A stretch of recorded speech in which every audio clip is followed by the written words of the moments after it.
Jibai le vek ule tuntuma hian Israel khlona thar in entlak na ta na tangkai em mai electronic warfare athenin spy plane tian soibok Elion chungchang kan soidona hei baka hian Russian nuclear power battle cruiser turuzet mai Arctic monster chungchang tele Indian army te mantur zana po mu theina manrua night vision scope chungchang te kanon soile dona u Freddy VLC mazara thungai nom tak tak kanon chop suak zel dona ni indona hian bom nei thatte drones le silai le missiles nei that ringot te hi atok talo hle maya mihring mithian amovek theilowa kan beng la in revek theilowa chumi ni wang chuan mitdang le bengdang fia tak nei tel angai ta thina ni kan mu le hriat theilo mu a hre thei turin khol changkang fe mu theilo vek electromagnetic spectrum anti heng radio wave le infrared le thildang dang mang tangkai chi hi an siam chuak tareng ani a antinan radar kan ti ang te hi ani tunlaya phechuan khol le ral thuam achangkang to ema mihring metin a mu lo phena electromagnetic spectrum kalplanga indona hi aturu to emani iran indona po missile puak dum ringot kan hu in kan ria a kan hu lo le hriat lowa GPS signal jam tele electronic warfare atam zeta chu soitur tam ani Ukraine lama po mu thei lowa indona hi akalmuk mu prengbok ramsang sangin EW thlona an ita EW chu electronic warfare kan ti to kha Japan po in EW thlona Kawasaki EC2 asiam thara ayan chin mek boka South Korea po in $1 billion khatle point pathum huvel block 1 program pom to in kumsang hi somthum pali a EW thlona pali nei manatum bokani athei te chuan EW thlona hi an boipui ta he a US chu soilawalum nita se China po hian EW atana man chis Sanji le Shenyang series thlona anei chek to ani Russia po in anei na nuala Su-24MP te Su-34 te Mi-8 helicopter siam danglam te EW atan aneya leilama krasukha system turu takanei bok Turkey po in ASOZ-23A aneyani electronic warfare EW lama intlan siak na le EW mga indo na hi anasatiel tiel dorin na langani he intlan siak na atel phave mai nilo atlan chak pol jingami Israel chuan EW thlona thazet mai atlang zara aminga Elion anti a chukan bel chiang donani Israel thlona thar Elion hi an sarkar enkol Israel Aerospace Industries siamani a electronic warfare EW thlona ni in melma te in biak po na signal ti buai tele target lem tele signal lem te athod thei vek bokani tin anin biak po na vati sukuk le ti buai communications jamming com jam atheya electronic attack EA atana tha ema leilama bun air defense radar ti boinante atha leimo ti turani eng mang optical sensors nein indona a thil ti chiat zirchianna battle damage assessment atan po aman theile zela atangkai dong khopani hei mai hi nilwa Elion hi intelligence atante surveillance atante target acquisition and reconnaissance istar atante aman thei boka Israel chuan AI changkang z mangin EW le istar thlona athana siam lovin pakhata achung khom vek tinani chu Elion hi Bombardier Global 6500 business Z kanti ang chi modified khani a Canada lam company tha Bombardier siamani a engine ro chu Rolls-Royce engine ni in Germany rama an rem khom ani thungani Bombardier Global hi Cristiano Ronaldo po in amimala anei ang chi kha ani nge ani he thlona hi chak taka thlok turle moi taka lang tura duan design ani lo wangin amalam ero hi chu amoi fashan lowa ngarulu ni omdeu takhian omdeu lo awani amel in natlom na a ti ang dewin ameilama le ataksa tenen lam sensor changkang tak takapai thunga chung te chu han en thuak ta ila elion hian elta AESA wideband standoff jammer multi beam technology manganaya a zia chu boruak le leilama target te radar signal zam theina ti zam theina changkang tak signal chak zet ti chuak thei nei tinani he radar hi multimode ani boka air to sea boruak atanga tuipui tele air to air khomwal mode angte po in aman thei vekani mode chini anei tinani chu air to sea mode le air to air mode elion hian comment le elint sut changkang zet mayanaya hen te mang hian target kha omnalai an vahria in an vahmuchat theya melmate inbiak po na le signal pek chu te chu vilzuin an lo record veka AI puina in electronic order of battle EOB anti chu duang chuak ta ani EOB zia chu he thlo na hian melmate inbiak po na man radar te a record veka melmate signal ti jam na tele adangte achin chi avek ti nani an signal man an frequency le adang achin chi telbok komjam system changkang tak hi melmate inbiak po na signal ti khobo tu ber chu ni a changkang ema a signal pek chu thei po chak takani resolution sang tak nei multispectral long range EO emo IR emo anei boka hei hi target identification le classification atan ni in anna hi atlin ngar khop maya EO le IR hi camera fi tak ani bere kan phone camera po hi resolution asan chuan thalak afia bika kan phone screen po hi a resolution asan po le afia in enanu mani entirnan Vivo Y21 hian resolution hi changkat zaruk into zasari somni pixel aneya resolution chu pixels asoyan china Redmi Note 13 5G thungchuan sangni zali into sangkhat somriat pixel anaya aman ato zokin a screen po en anuam zok tadai ani thalak le video en nan po afi in achiang big bok phone camera ang hian resolution sang tak nei elion ina apai EO le IR hian fia takin thla ala thaya phone camera nen ain anlo na chu IR infrared ani tel hini IR thalak po resolution sang chu afia big nge ani Israel hian hetiang angchi thlona hi paruk anei sa savit anti savit ai hian elion hi apui jok tadai ani Israel hian elion hi athon chuak donem ti te khoi ramin nge leidon ti tele engza nge an siam chu don ti ero hi chu ala chiang lo thungani yang po ni se elion hi thlona ro pui tak van sang atanga amit le benfing tak manga mel ma te chai boy tu thazet ero chu ani ngei dorani star atana man ani chuan athil mu le riat te chu command center emo thlona dang fightera emo athon chur to bai dorani EA le EW atana an man po in mel ma te tan lu hai viau na tham chu ani ngei dorin alangani nuclear chakna mang Russia battle cruiser Arctic Monster hi hanlu chil ve thungta ila Ukraine nen rei tak anin don huwa po Russia hi alatlat chetak tak theilowa ala che thei em mayani ral thuam thar ala siam chur mai boka athian te khotlang ho tana outlaw thiau North Korea China le Iran ten an pui ve liam thin ti ro hi chu hrenoni langin Russia hian manni loka khan zan khat chungin ballistic missiles pasari le drones za somthum paruk vel mangin Kiev le Chernihiv ava beile athil ti chiat po nas takani hemetrum hian Oresnik missile te po amang nge ani tuin noi longemo aircraft carrier nilo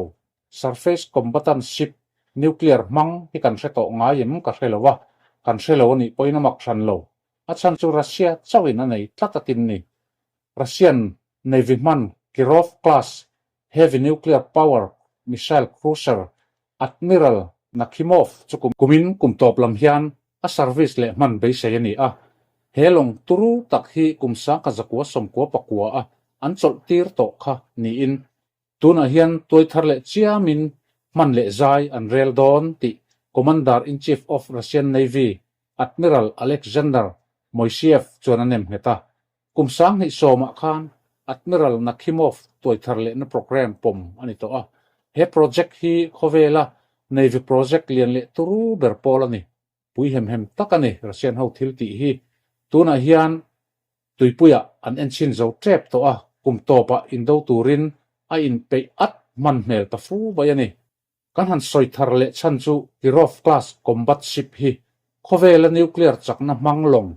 อมชุนเลอินโดลงริดเบอร์อันนี้กบวางเฮียนี่a displacement hi ton sing ni sang riat vel zet ani neto ho indo long chaber arli burke class destroyer hian displacement sing khat ton sing khat vel anei thung ani Admiral Nakhimov hi atop speed chudar kar khata kilometer somruk vel ani neto ho indo long tha arli burke class hi atop speed chudar kar khata kilometer somnga paruk vel ani thung neto navy ho cruiser te and destroyer te and frigate te amphibious assault ship le aircraft carrier te chu ale pel vek thei ome anor kaltu a propulsion atan hian KN3 pressurized water nuclear reactors pani amanga heng nuclear reactors te hian tui ati so chia ma chu tui so bor atanga tui hu salutu steam lo chuak chuan turbines a khol achu ati vira shaft horsepower noi khat sing level z tharui chakna energy asian chuak hem mayani pui tham tak chu ni pui le leilama target kanan kalip le zircon cruise missiles salvo mod a kap chuak theite hi a hlo omna ani he Russian battle cruiser hian universal vertical launch system VLS sail somriat anaya universal shipborne firing system modules so ma da anni universal ti hi hemia hi chuan missile sang kap chuak thei ti nani long range air defense system S300 chu 4M ti in launchers sompo paruk nen apai rup bok awa in launchers hi za somsari paruk anei ti nani BrahMos siamnan an entonber P800 Onyx anti-ship missiles te po akap chuak thei vek bokani close in weapon system CIWS atan Pantsir M le Kortik missile le Twin 130mm main gun alapai chewa anti-submarine torpedo thar packet NK apai boka 532mm torpedo tubes atanga ka chuat thei ani KA-27 helicopters pathum ala tum thei bok helong hi metar zani somnga pakhat vela sei ani Kovela aircraft carrier lian turuber USS Gerald R. Ford himetar zathum somthum pasari vela seyani han mitla dun chinta ula Nakhimov atet lo zia chu kan thei ome metar zani somnga pakhat zet ani kha kan riat angin Ukraine indona hian Black Sea le Sea of Azov tepo akang kai veka anin beifo mai thei lai bora hian ral khata changa tuipui drone tele boruak drone le missile mga indona ani ber hilai bora hian Russia hian Admiral Nakhimov hida ta se Ukraine tan po luhai map na thamatling ngeyang ani lo point Arctic region vela US eknan po amang du tho mai ome Arctic region a chuan indo long lom ber Arctic monster ani ngei don ani handa vai se chuan US Ukraine le NATO chuan Russian battle cruiser chanchin hi uluk takin an lo ben khon ngei don ti achianga an man huna en tiang takin nge Trump hian reaction an yang ti te po thriata chak om khop mai khovela indo long ral thuam pai tam ber ani mai ome atuai tharnan hian dollar billion ni atanga billion nga vel chu an sengarin ani Russia hian indona amangemo manglowemo po ni sela helong siamle tuai tharnana engineering le science a enroll hi aturu tak zeta ngai ven lo harve bokani Indian Army te mantur zana po thil mu theina night vision scope chungchang han thlir le thuakila kan mit mu hnung lama hian retina anti mai mit timur tam tak abi ka pathian siam oma heta hian kan thil wa mu object akha a hlim thla image angin aron siam ta ani retina hi riat na thazam thami optic nerve mangin kan thluaka in zom le kan thluak mangin kan thil mu chu enge ani kan thaita ani mi hring te hian ramsa le ran te antinan zo te angin zana thil kan hmu fia ve lowa ma se zan thima thil hmu ve roi theinai ro chu kan neya chu scotopic vision anti a kan hmu dan chu kan hretlan vek kha a fia lo te thlengin scotopic vision kan nei na chan chu kan retina timur makta doi za som ni vel zet rot anti te hi an ni a kho enga chuan retina ami tho cones anti ta chu eng kan hmu na ber an ni thung rot te khian rong an hmu theilo wangin zana chuan thil kan hmu ani poin a rong a color kan hmu tel theilowa hetia rong nei lowa zana thil kan hmu dum de top hi achromatic vision anti thungani zo telam chi ho hi chuan an mita hian thil mutura mi hring mitin amamo zat eng mun ruka thena mun khat vel chau mamo khopa thabik tape tam lucidum an neya hewang hian zana po an boilowa an mit mu po alianin an mengzau thei bok an mit hi motion detector em alan zoyani zana sipai te chet na thil an mu fia theinan mithiam te chuan night vision scope an siam chuak ta a sipai te mit mu han modify chiam thuam silowa hemeni wang hian night vision scope thermal weapon sight emo image intensification optic te anti bokachu an lo siam chuak ta ani night vision scope a hian target atanga infrared ray le thim jing eng klem te thla eng le arsi eng so khok chu amalam lens a aluta he eng chete hian photo cathode anti chu vasu a eng chete chu thilte takte te negative charge nei electron sa chantir an lo ni le a aul samzong in eng chu electrica chantir ani anti theyang electrons te chuan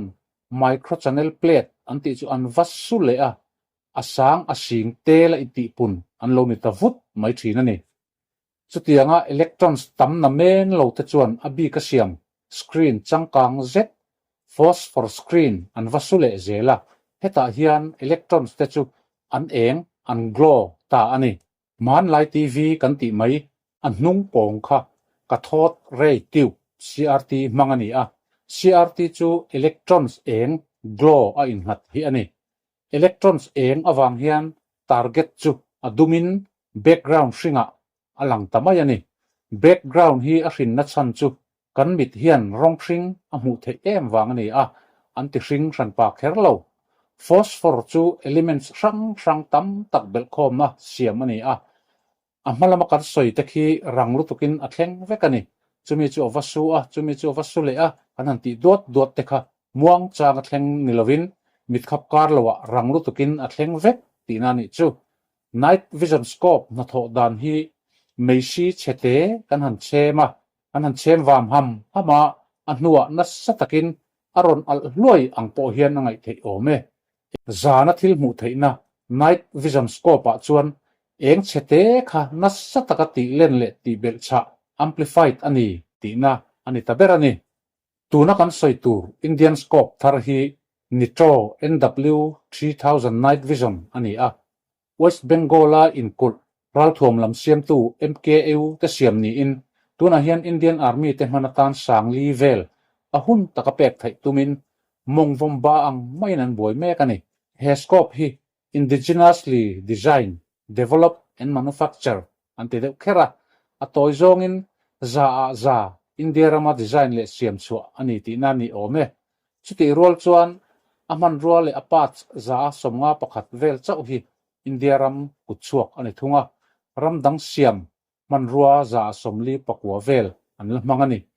india chuan night vision leina tur hian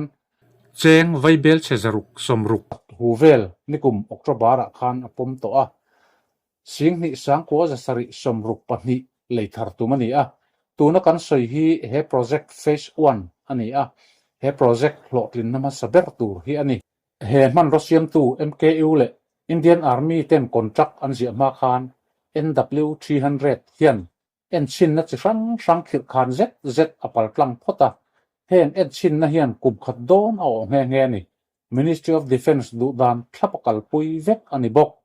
mun sang le vot lutuk a tele salutuka te en china ni a ram rol rem lo tak taka ten en china adang dang po tam mai a thato ka an riat nuwa an siam chuak don tanta ti na ni NW300 hi MKU Nitro series zinga generation 3 night scope ani a